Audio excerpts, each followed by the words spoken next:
Mosiah, chapter 17.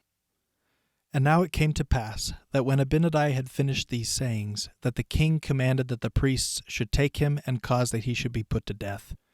But there was one among them whose name was Alma, he also being a descendant of Nephi, and he was a young man, and he believed the words which Abinadi had spoken, for he knew concerning the iniquity which Abinadi had testified against them. Therefore he began to plead with the king that he would not be angry with Abinadi, but suffer that he might depart in peace.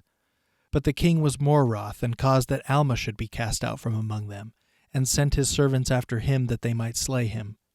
But he fled from before them, and hid himself that they found him not. And he being concealed for many days did write all the words which Abinadi had spoken. And it came to pass that the king caused that his guards should surround Abinadi and take him, and they bound him and cast him into prison. And after 3 days, having counseled with his priests, he caused that he should again be brought before him. And he said unto him, Abinadi, we have found an accusation against thee, and thou art worthy of death. For thou hast said that God himself should come down among the children of men.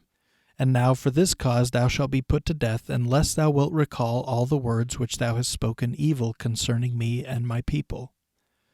Now Abinadi said unto him, I say unto you, I will not recall the words which I have spoken unto you concerning this people, for they are true. And that ye may know of their surety, I have suffered myself, that I have fallen into your hands. Yea, and I will suffer even until death, and I will not recall my words, and they shall stand as a testimony against you. And if ye slay me, ye will shed innocent blood, and this shall also stand as a testimony against you at the last day.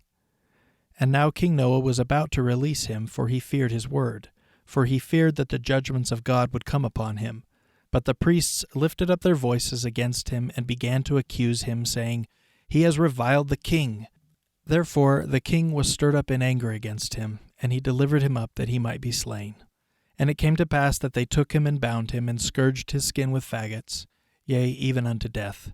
And now when the flames began to scorch him, he cried unto them, saying, Behold, even as ye have done unto me, so shall it come to pass that thy seed shall cause that many shall suffer the pains that I do suffer, even the pains of death by fire, and this because they believe in the salvation of the Lord their God. And it will come to pass that ye shall be afflicted with all manner of diseases because of your iniquities.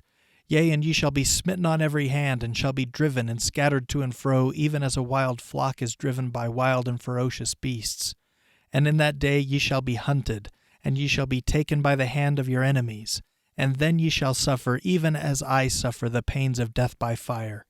Thus God executeth vengeance upon those that destroy his people. O God, receive my soul.